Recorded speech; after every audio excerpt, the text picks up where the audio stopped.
ERi-TV news broadcast crew and I, Delit Hire, are now ready for your daily news briefing of 10:30 local time. But first, let us catch up with the major headlines. Various activities by Diaspora nationals. Seminar on the role of workers in nation building. U.S. must prove serious intent to make progress in talks with Iran.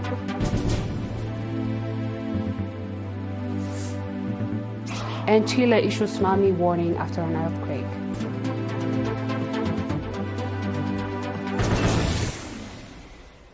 On our local news, Eritrean nationals in Saudi Arabia, the United Arab Emirates, the Republic of South Sudan, in the United States, Austria and France has conducted various activities aimed at strengthening their organizational capacity and contribution to the national affairs. Accordingly, the Eritrean community in Riyadh and its environs held its 9th Congress on 25th April. In his report, Mr. Abdurrahman Imam, chairman of the community, noted that various developments and challenges has been encountered between 8th and 9th Congress. He emphasized the importance of preserving achievements and addressing challenges to realize the community's shared vision. Participants also elected members of Central and Executive Committee. Speaking on the role of the contribution of the community, Ms. Waini Gabas-Gabihir, charged the affairs at the Eritrean Embassy, called for strengthening organizational capacity, stressing that this is vital in nurturing national unity and empowering competent youth. Similarly, members of Executive Committee of the Eritrean Community, YPFDJ, and the National Union of Eritrean Women and Water Truck Owners in the Republic of South Sudan held a conference to discuss their participation and contribution to the national affairs. Underlining that strengthening organizational capacity is a fundamental for implementing established programs, Mr. Hannes Talemikael, Eritrea's ambassador to the Republic of South Sudan, urged prioritization of national interests. In the United Arab Emirates, Eritrean nationals held a seminar focusing on the educational situations in Eritrea.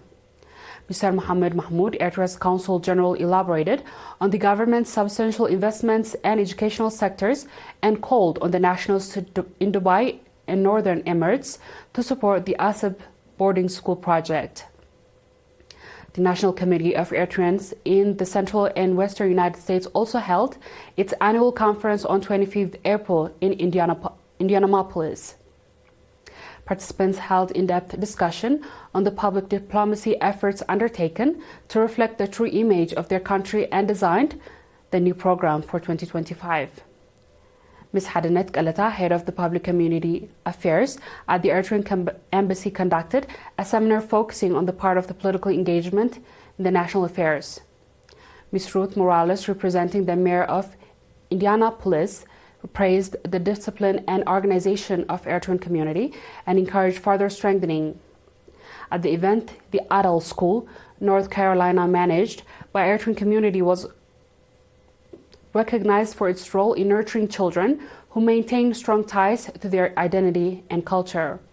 Eritrean nationals in Austria also held a seminar focusing on the objective situation in the homeland, while nationals in France pledged to reinforce their contribution to the national development programs in general and the boarding schools project in particular. The National Confederation of Eritrean Workers branch in the southern region, in collaboration with PFDJ Regional Office, organized a seminar in connection with the International Workers' Day focusing on the role of workers in nation building. The seminar, held on 30th April in Mendefera, was attended by over 270 workers. The seminar covered history of the labor movement at both national and global levels, the relationship between workers and the economic development, worker-employer relations, challenge faced by workers, and the vision and mission of the National Confederation of Eritrean Workers. The briefing was presented by Mr. Idris Ali, head of the political affairs of PFDJ in the region. Stressing that workers are a fundamental pillar in the national building process, Mr. Idris called for organizing training programs to boost productivity while fostering nationalism, resilience, and culture of development, creativity, and work ethics. Mr. Takhastem Heratab, head of the NCW branch in the region, also gave briefing on the planned programs to enhance workers' capacity. Participants engaged in extensive discussion on the issues raised during the seminar and adopted a range of recommendations. The NCEW branch in the southern region currently has more than 1,600 registered members. A Youth Workers Sports Scientific and Educational Week has been organized in Mandafara subzone. Mr. Saleh Mohammed Saeed, head of the National Union of Eritrean Youth and Students branch in the subzone, said that the event brought together over 400 youth from 54 institutions. Activities include football, volleyball, general knowledge, quizzes, poetry, short story writing, and other competitions. In parallel, Mr. Saleh reported that 4-month vocational training programs was provided for 307 youth, including 199 females. The training covered video camera operation, computer technology, electrical installation, beauty salon service, first aid, literature, drama, and both traditional and modern musical instruments. Ms. Amita Ngusa, Secretary of PFDJ in the region, commended the union branch for organizing the program aimed at enhancing youth capacity. She encouraged the trainees to continue improving their skills through practical experience. The trainees expressed their gratitude for training opportunities and voiced their readiness to apply the knowledge gained to improve their livelihoods. The viewers will be back with the international news shortly. Stay tuned.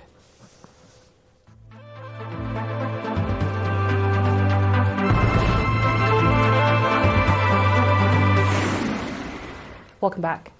Iran's Foreign Minister Saeed Abbas Araghchi said any progress in indirect talks with the U.S. hinged on Washington demonstrating serious intent and adopting a realistic approach to the negotiation. Speaking in a phone conversation with the UN Chief Antonio Guterres on Friday, Araghchi said contradictions in U.S. behavior, as well as continued threats and sanctions against Iran, have further fueled doubts about Washington's commitment to pursuing diplomacy. He stated that advancing this path requires serious will and realism on part of the other party, and emphasizing that Iran, as a member of the Nuclear Non-Proliferation Treaty, while adhering to its obligation, insisting the Iranian nation benefiting from the nuclear energy for peaceful purposes, which requires enrichment. The Iranian minister stressed that a reach to balance a fair and durable agreement, all parties must refrain from making demands that conflict the Non-Proliferation Treaty. He also cited the U.S. failure to abide its commitment under 2015 nuclear deal, emphasizing that other parties must provide guarantees to remove sanctions and allow Iran to benefit economically from the replacement for 2015 deal. Chile has issued a tsunami warning and said people should evacuate coastal areas in the southern of the country after a large earthquake. The warning was issued from remote Magallanes region on the country's southern tip and part of the Chilean Antarctic territory. It comes after a 7.4 magnitude earthquake struck 219 kilometers off the coast of the city of Ushuaia in neighboring Argentina on Friday, according to the United States Geological Survey. The earthquake was also felt in Ushuaia, local media reports, and aftershock have been reported in the region. The agency advised residents to act calmly and follow the instructions of authorities and response teams. It has issued its highest level of alert for disasters, meaning all resources will be mobilized to respond. And the last news. Russian energy giant Gazprom posted a profit in 2024 after recording its first loss in more than a 2 decades in previous year. The increase is attributed to improving gas exports to countries such as China, and the company said.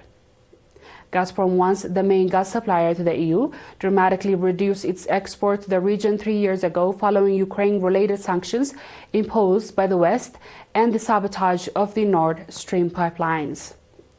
Russia's share of the EU pipeline gas support dropped from over 40% in 2021 to around 11% in 2024. Gazprom's full year 2024 net profit amounted to 1.2 trillion rubles, driven by an improved gas business and rising interest income from financial investments in its gas business and increased interest income from financial investments, according to the statement released by the company on Wednesday. Once Russia's most valuable company, Gazprom suffered a record loss last year due to plummeting scales of the EU, once its key market. The company reported a net loss of $6.8 billion for 2023, the first time since 1999. This stood in stark context to the profit of $13.2 billion recorded in 2022. Dear viewers, we've come to the end of tonight's news. Let's have a quick recap of the headlines.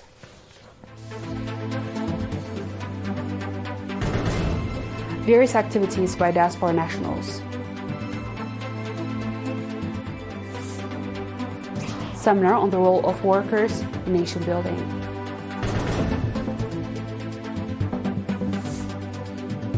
U.S. must prove serious intent to make progress in talks with Iran.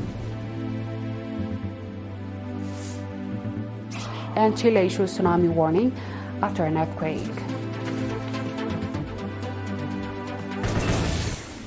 That wraps up our stories for tonight. Thanks for watching and have a good night.